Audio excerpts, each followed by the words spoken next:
Tudo bem com vocês? Quero contar algo antes de falar a palavra. Espero que não tome muito tempo, mas o pastor acaba falando demais.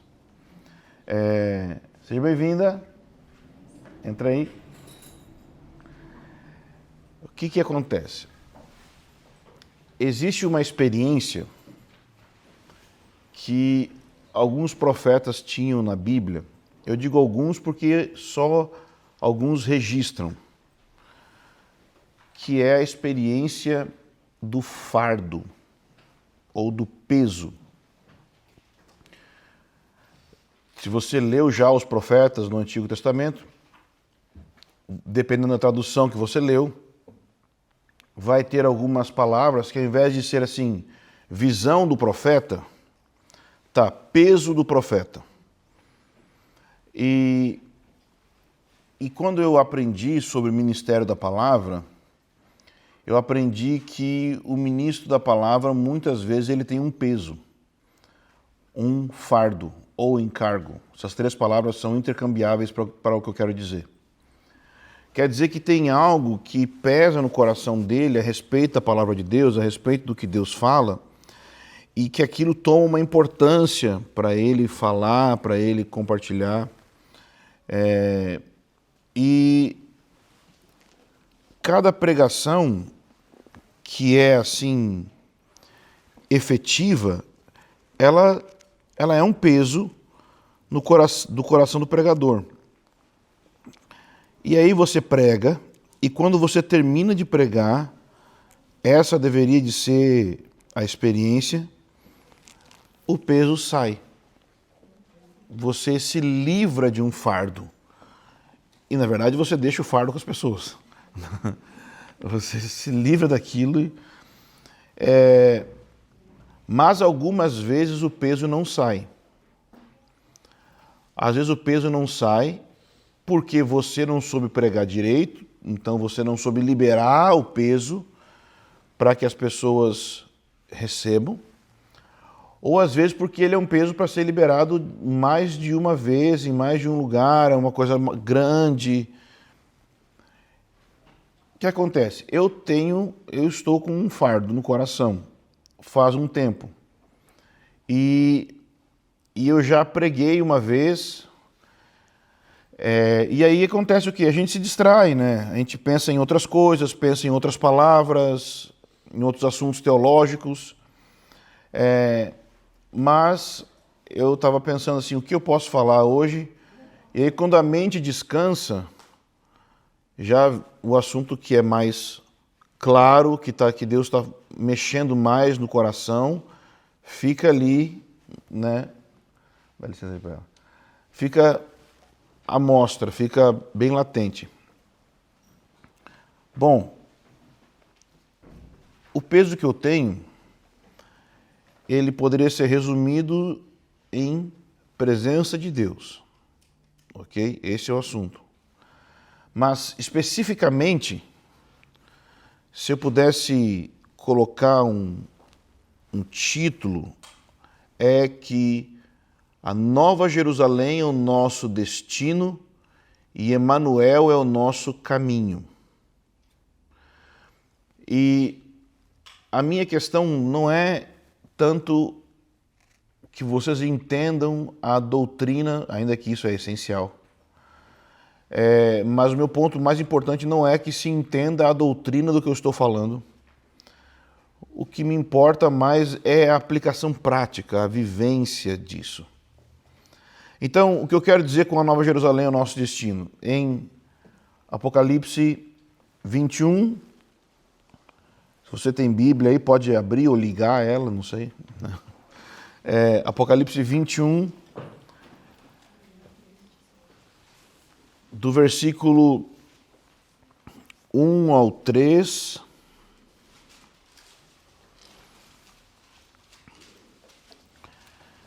Diz assim: Então vi um novo céu e uma nova terra, pois o primeiro céu e a primeira terra já se foram e o mar já não existe. Vi a cidade santa, a Nova Jerusalém, que descia do céu, da parte de Deus, enfeitada como uma noiva preparada para o seu noivo. E ouvi uma forte voz que vinha do trono e dizia, e agora que vem a parte que é muito importante: o tabernáculo de Deus está entre os homens, pois habitará com eles. Eles serão seu povo e Deus mesmo estará com eles. Então esse versículo está falando sobre o que vai acontecer no fim de toda a história. E aí, apesar de ter muitos detalhes, né? A Nova Jerusalém, que desce do céu, tem um ponto que é o mais importante, que é Deus habitará com eles. Mais importante do que Rua de Ouro, como que é os muros da Nova Jerusalém, todas essas coisas que as pessoas se preocupam, o mais importante é que Deus vai estar lá e nós vamos estar com Ele. Então, e se você observar a maneira que está escrito o texto, diz que a Nova Jerusalém está fazendo o quê? Descendo. Então, veja que é um movimento do céu para a terra. O fim de tudo, vou colocar uma doutrina aqui agora, mas não quero que você se perca nisso aqui, é só porque eu preciso colocar. O fim de tudo não é irmos morar no céu. O fim de tudo é que céu e terra vão se tornar uma única realidade. E aqui, nesse caso, a maneira que ele está colocando é que a Nova Jerusalém desce do céu para a terra. Nova Jerusalém é a habitação de Deus e ela vem para a terra. Então, se a habitação de Deus vem para a terra, Deus quer morar na terra. Esse é o desejo de Deus na Bíblia inteira. Você pode ler a Bíblia de Gênesis e Apocalipse, você vai perceber um anseio de Deus por habitar com os seres humanos, por ter comunhão com os seres humanos, por ter amizade com os seres humanos. Esse é o fim. E aqui é interessante que, porque o versículo está retratando o fim da história, ou seja, como a história acaba, ele também está tratando de outro fim da história. Porque existem dois tipos de fim.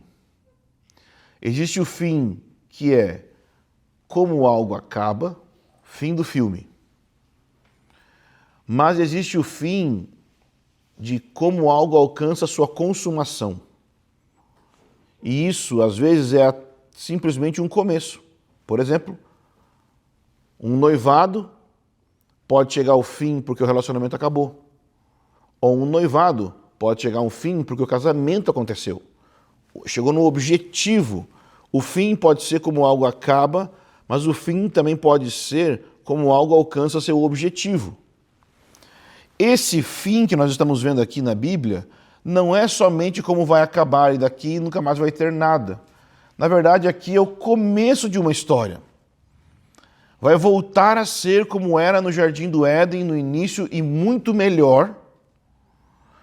E essa é a consumação que Jesus falou. Eis que estou convosco todos os dias até a consumação dos séculos. Ou seja, consumar, encontrar o seu propósito. Então, se o texto bíblico está falando de consumação, a primeira parte do meu peso é essa. É que se o propósito teleológico, histórico da Bíblia mostra, aponta, tem uma seta apontando para Deus habitando com os seres humanos,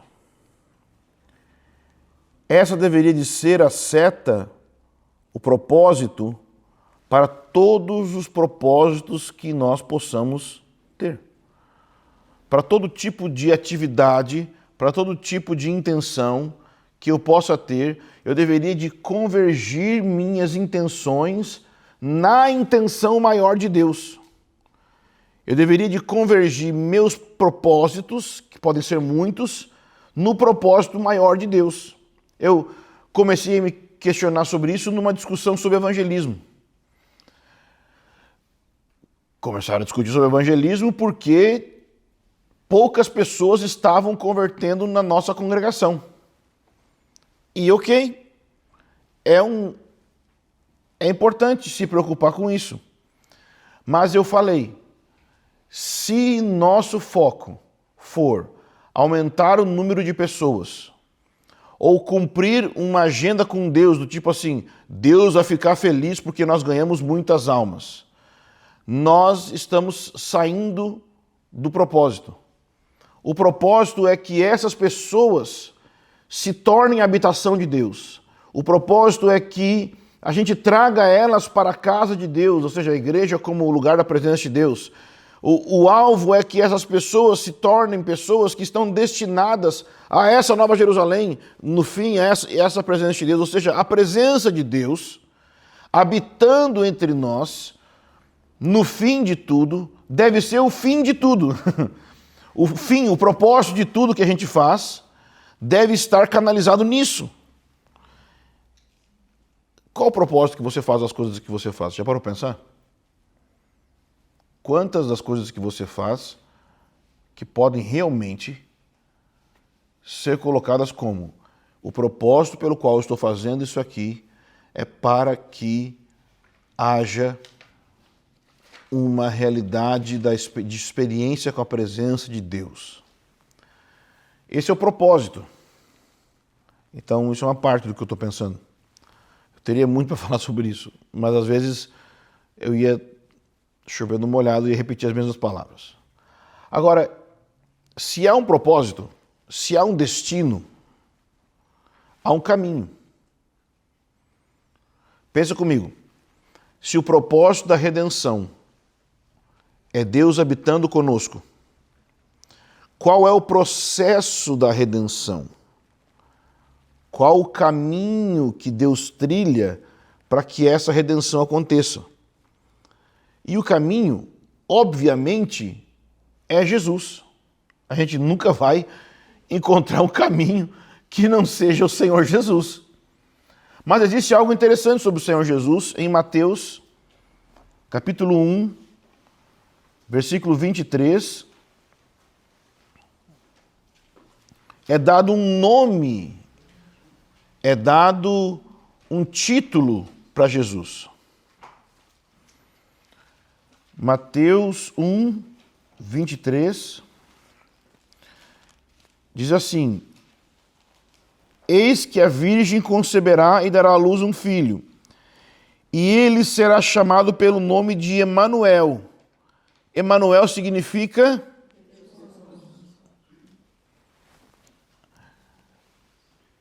o fim é Deus conosco. Mas o meio também é Deus conosco, porque o que é Jesus? Quem é Jesus? Se não é Deus vindo em carne, se aproximando de nós. Então, o alvo final da redenção, Deus quer se aproximar da gente pela sua presença. Mas qual é o meio que Deus trilha para que a gente chegue nesse lugar da presença? Ele se faz presente. Ele se aproxima por meio da pessoa de Jesus. E esse aproximar dele é redentivo. Nos resgata de viver para nós mesmos e para um propósito pequeno e nos coloca num lugar de viver para o propósito maior, que é ele habitar conosco, o Jardim do Éden, a Nova Jerusalém. Pensa como é que foi a sua conversão. Porque sua conversão ela é um exemplo disso que eu estou falando. Quando você converteu, a prova que você converteu é que você se tornou habitação do Espírito Santo. Foi regenerado. Essa doutrina, regeneração. Se tornou habitação do Espírito Santo. Mas como você se tornou habitação do Espírito Santo? Foi por meio do Espírito Santo se aproximar de você e convencer você do pecado. convencer você do Evangelho. Então, o propósito final, veja, uma coisa muito microscópica, o propósito final da sua conversão, Deus habitando dentro de você. Mas o meio através do qual sua conversão aconteceu foi Deus se aproximando de você, tocando você, ministrando você. Então, o fim de tudo é Deus entre nós e o meio para tudo é Deus entre nós. As duas coisas estão juntas. Ou seja, usando o exemplo do evangelismo que eu usei, o evangelismo deveria de ser feito com o propósito de pessoas serem introduzidas na presença de Deus, de pessoas se tornarem a habitação de Deus. Deveria ser assim. Mas como o evangelismo deveria de acontecer? Na presença de Deus. E quando eu digo na presença de Deus, eu não estou falando supostamente na presença de Deus. Eu estou falando literalmente na presença de Deus. Perante a face de Deus. Elias disse, assim diz o Senhor, perante cuja face estou. Estar perante a face de Deus. Fazer as coisas a partir do lugar da presença. Fazer as coisas a partir da comunhão íntima. Fazer as coisas a partir desse lugar onde Deus está conosco. Lembra de Moisés? Ele disse, se o Senhor não vai conosco, não nos faça sair desse lugar.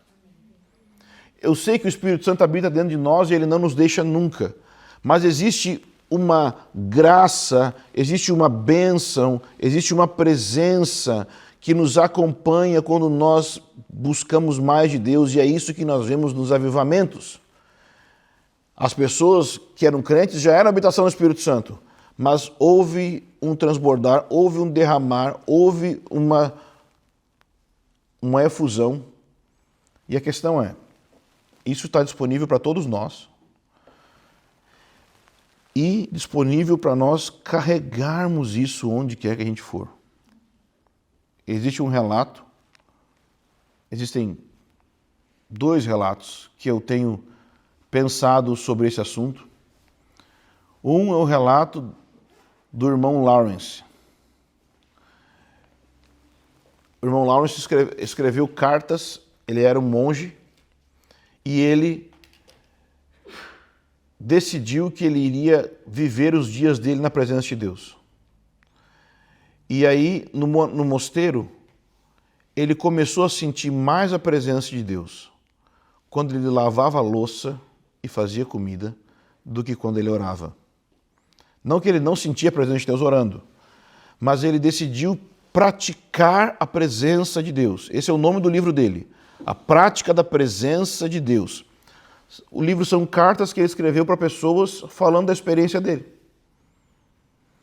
E existe um outro livro, se não me engano é Jean-Pierre Cussaud, que ele escreveu, o nome do livro é O Abandono à Providência Divina. E dentro desse livro, O Abandono à Providência Divina, tem um conceito que é o sacramento do momento presente. O que é o sacramento do momento presente? É aquela atitude de Maria que ouve o anjo dizendo que ela ficaria grávida. Imagina uma menina, adolescente, naquela sociedade, ouvindo aquela notícia. Não era uma notícia boa. Ia estragar a reputação dela. Mas ela ouviu de Deus. Você imagina Deus chegar para você e falar, vou estragar sua reputação. O que Maria responde? Seja feita em mim, na sua serva, conforme a vontade do Senhor. Então, existem essas 2 atitudes. Uma atitude é, em todo tempo, nós trazermos Deus à nossa mente e conversarmos com Ele. E a outra é olharmos as coisas que nos vêm no dia, não como impedimentos para a comunhão com Deus, impedimentos para a felicidade, mas dádivas do próprio Deus. Qualquer coisa do dia, olha como sendo um presente de Deus e faça isso na presença de Deus. E você vai viver esse caminho em prol desse destino. Amém? Pai, obrigado, porque você é o nosso destino final, mas você também é o caminho que nós trilhamos para chegar nesse destino. Oramos para que esse dia seja um dia de prática da Tua presença e de sacramento do momento presente. Nos ensina como viver isso, em nome de Jesus. Amém. Amém. Vamos lá, temos 4 minutos. Fala alto. Não, é que eu queria ver ela, hoje ele recebe a Carmen, se você puder fazer uma oração. Quem? Vem cá. Vamos orar por ela. Pai, obrigado pela vida da tua filha. Nós ministramos, Senhor, essa presença que nós falamos, Senhor, seja o presente para ela nesse dia, Senhor. Que ela seja inundada pela sua presença, espírito, alma e corpo renovados. Que esse tempo aqui seja um tempo de alinhamento com o teu plano, Senhor. Deus, muito obrigado por esse dia. Eu quero lembrar que Henry Nouwen falava que esse dia não é uma celebração do que você faz, não é uma celebração do que você fez, da importância que você tem pelos seus feitos, mas é a celebração de quem você é. Quem você é, para nós, é especial. Que Deus te abençoe.